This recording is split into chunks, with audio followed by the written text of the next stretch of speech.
Because there are some in our congregation and community whose identities have been specifically targeted by the hateful rhetoric of the president-elect and the people in his inner circle.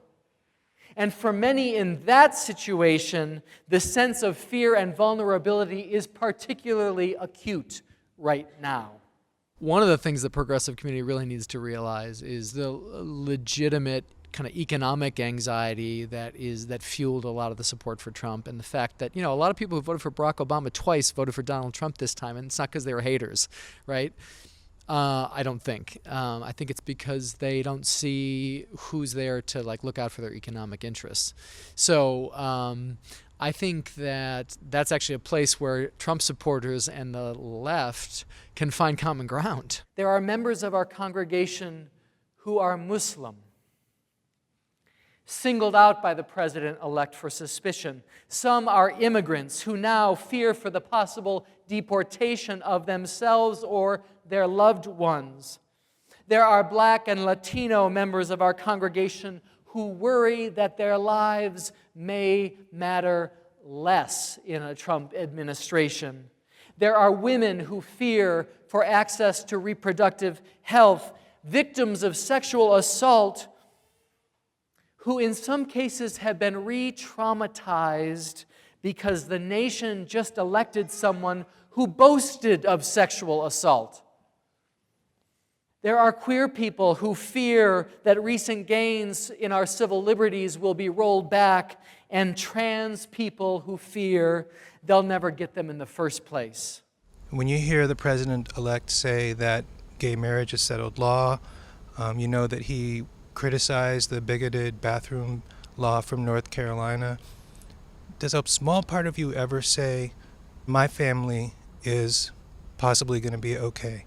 Well, my son is a person of color, and we adopted Nico just in the same month that Trayvon Martin was killed, and so I feel that acutely. I also feel that acutely as the pastor of a multiracial congregation, and I'm not entirely sanguine about Trump's comments about feeling like gay marriage is a settled law of the land, because we don't know who he's going to appoint to the court and what the court's going to say about that. And so, I think a lot of us are feeling vulnerable right now, and I think it's important to realize that depending on where we sit, that our vulnerability is different, right? And as a white guy, my vulnerability is very different from a person of color, an immigrant. And God said, wait, before you cross over, I want to say one thing to you.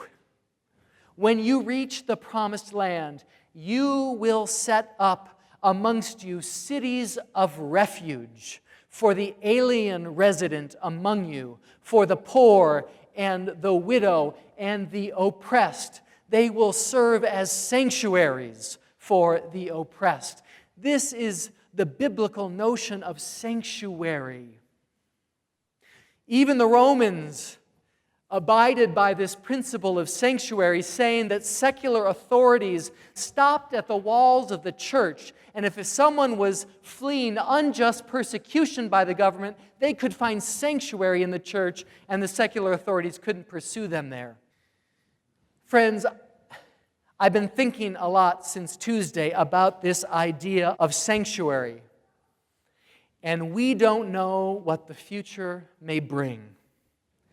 But today, I want us to promise that this congregation will provide sanctuary to all who are vulnerable and oppressed by the incoming administration. We will provide sanctuary for them.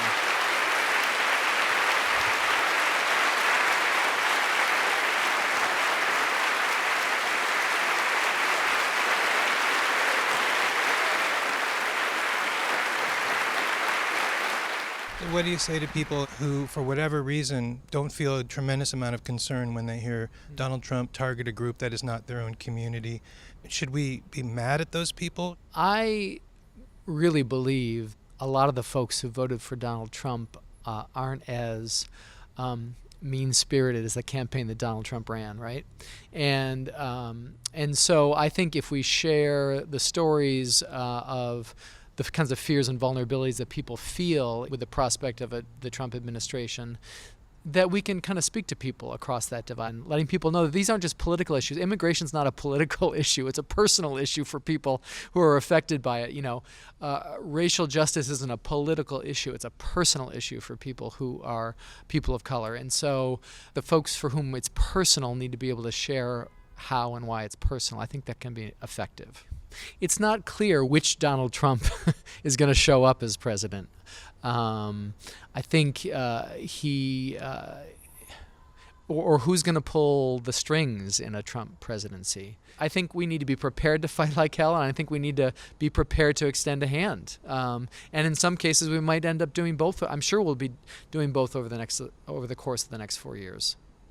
And so why was it that you brought to your church first the fight message and you're saving the reconciliation for second? Well, honestly, I think pastorally, I was looking at my grieving congregation, and I knew that they needed first to just have their grief acknowledged, and also to let them know that together we can be strong, and that we will fight against those things that we fear are going to happen. 195 years ago, this congregation was founded by people who believed that there needed to be a beacon for progressive and prophetic religion in our nation's capital. And a year after that, the church had a bell forged in the Revere Foundry in Massachusetts by Paul Revere's son, Joseph. When John Brown was executed for his raid on Harper's Ferry, we rang our bell in solidarity with his abolitionist cause. When Abraham Lincoln signed the Emancipation Proclamation, we rang our bell. When the Civil War ended, we rang our bell. In 1963, as congregants marched out onto 16th Street to join Dr. King for the March on Washington, our bell was ringing, and it rang again just a few years ago when the mayor of the District of Columbia came to our very sanctuary to sign D.C.'s marriage equality law into effect. Friends, the bell of this church has never stopped ringing for freedom, because this church has never stopped standing for freedom, and we are not about to stop now.